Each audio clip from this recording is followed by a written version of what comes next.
ನಿಮ್ಗೇನಾದ್ರೂ ಗೊತ್ತಾ, ನಮ್ಮ ಕಾಲುಗಳು ನಮ್ಮ ಆರೋಗ್ಯವನ್ನ ಸೂಚಿಸುತ್ತದೆ ಎಂದು?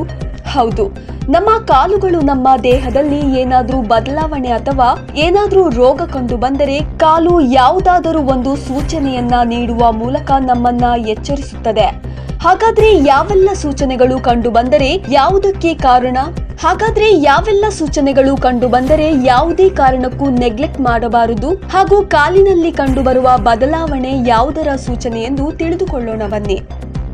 ನಂಬರ್ 1, ನಿಮ್ಮ ಕಾಲಿನ ಹಿಮ್ಮಡಿ ಏನಾದ್ರೂ ಸಿಕ್ಕಾಪಟ್ಟೆ ಕೋಲ್ಡ್ ಎಂದು ಎನಿಸಿದರೆ ನಿಮಗೆ ಇದು ನಿಮ್ಮ ದೇಹದಲ್ಲಿ ಅಯೋಡಿನ್ ಕೊರತೆಯಾದಾಗ ಸೂಚನೆ ನೀಡುತ್ತದೆ ಹಾಗೂ ಇದು ಅನೆಮಿಯ ಸಂಕೇತ. ಹಾಗಾಗಿ ನಿಮ್ಮ ಕಾಲು ಏನಾದ್ರೂ ಸಿಕ್ಕಾಪಟ್ಟೆ ಕೋಲ್ಡ್ ಆಗಿರುತ್ತದೆ ಎಂದು ನಿಮಗೆ ಅನಿಸಿದರೆ ನೀವು ತಕ್ಷಣ ವೈದ್ಯರನ್ನ ಭೇಟಿಯಾಗಬೇಕು. ಇಲ್ಲವೆಂದರೆ ಇದು ಮುಂದೆ ನಿಮಗೆ ದೊಡ್ಡ ಸಂಕಷ್ಟವನ್ನ ತಂದು ಇಡುತ್ತದೆ. ನಂಬರ್ 2, ಕಾಲು ಜುಮ್ ಎನಿಸುವುದು ಅಥವಾ ಮರಗಟ್ಟುವಿಕೆ. ಪದೇ ಪದೇ ನಿಮ್ಮ ಕಾಲು ಜುಮ್ ಎನಿಸುತ್ತಿದ್ದರೆ ಅಥವಾ ಸಿಕ್ಕಾಪಟ್ಟೆ ಮರಕಟ್ಟುವಿಕೆ ಕಾಣಿಸಿಕೊಂಡರೆ ಅಥವಾ ನಿಮಗೆ ನಡೆಯಲು ಸಾಧ್ಯವಾಗದಂತಹ ಪರಿಸ್ಥಿತಿ ಬಂದರೆ ಇದರ ಅರ್ಥ ನಿಮ್ಮ ದೇಹದಲ್ಲಿ ವಿಟಮಿನ್ B12 ಡೆಫಿಷಿಯನ್ಸಿಯಿಂದಾಗಿ. ಹಾಗಾಗಿ ವಿಟಮಿನ್ B12 ಕೊರತೆ ಕಂಡಾಗಲೆಲ್ಲ ಪದೇ ಪದೇ ಕಾಲುಗಳು ಜುಮ್ಮೆನಿಸುವುದು ಅಥವಾ ಮರಕಟ್ಟಿದಂತೆ ಆಗುತ್ತದೆ. ಇದಕ್ಕೂ ಕೂಡ ನೀವು ಆದಷ್ಟು ಬೇಗ ವೈದ್ಯರನ್ನ ಕಾಣುವುದೇ ಒಳಿತು. ವಿಟಮಿನ್ B12 ಹೊಂದಿರುವ ಆಹಾರಗಳನ್ನ ಹೆಚ್ಚಾಗಿ ತೆಗೆದುಕೊಳ್ಳಿ. ವಿಟಮಿನ್ B12 ಹೊಂದಿರುವ ಆಹಾರಗಳು ಯಾವುದೆಂದರೆ ಮೀನು, ಮೊಟ್ಟೆ, ಹಾಲು, ಮಾಂಸಗಳಲ್ಲಿ ಹೆಚ್ಚಾಗಿರುತ್ತದೆ. ನಂಬರ್ 3, ಹಿಮ್ಮಡಿ ಒಡೆತ.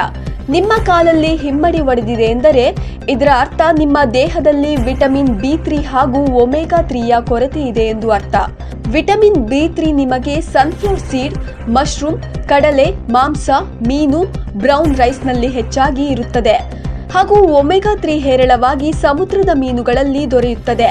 ಇದೀಗ ಕ್ಯಾಪ್ಸೂಲ್ಗಳಲ್ಲಿ ಕೂಡ ಒಮೆಗಾ 3 ದೊರೆಯುತ್ತದೆ. ಹಿಮ್ಮಡಿ ಹೊಡೆತ ಕಡಿಮೆ ಮಾಡಲು ಕ್ರೀಮ್ಗಳನ್ನ ಕೂಡ ಹಚ್ಚಿಕೊಳ್ಳಬಹುದು. ನಂಬರ್ 4, ಕಾಲಿನ ಊತ. ಕಿಡ್ನಿ, ಲಿವರ್ ಹಾಗೂ ಹೃದಯದ ಸಮಸ್ಯೆ ಇದ್ದಾಗ ಹಾಗೂ ನೀವೇನಾದ್ರೂ ಗರ್ಭಿಣಿಯಾದರೆ ಕಾಲಿನಲ್ಲಿ ಸಾಮಾನ್ಯವಾಗಿ ಊತ ಕಾಣಿಸಿಕೊಳ್ಳುತ್ತದೆ. ನಿಮ್ಮ ಕಾಲಿನಲ್ಲಿ ಯಾವಾಗಲೂ ಸೆಳೆತ ಕಂಡು ಬಂದರೆ ಅದರ ಅರ್ಥ ನಿಮ್ಮ ದೇಹದಲ್ಲಿ ಮ್ಯಾಗ್ನೀಷಿಯಂ ಕೊರತೆ ಉಂಟಾಗಿದೆ ಎಂದು ಅರ್ಥ.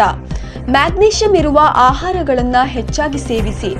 ಮ್ಯಾಗ್ನೀಷಿಯಂ ಹೇರಳವಾಗಿರುವ ಆಹಾರಗಳು ಹಾಲು, ಬಾಳೆಹಣ್ಣು, ತೋಪು, ಸ್ಪಿನಚ್, ಪೀನಟ್ ಬಟರ್, ನಟ್ಸ್ಗಳಲ್ಲಿ ಮ್ಯಾಗ್ನೀಷಿಯಂ ಅಂಶ ಹೇರಳವಾಗಿರುತ್ತದೆ.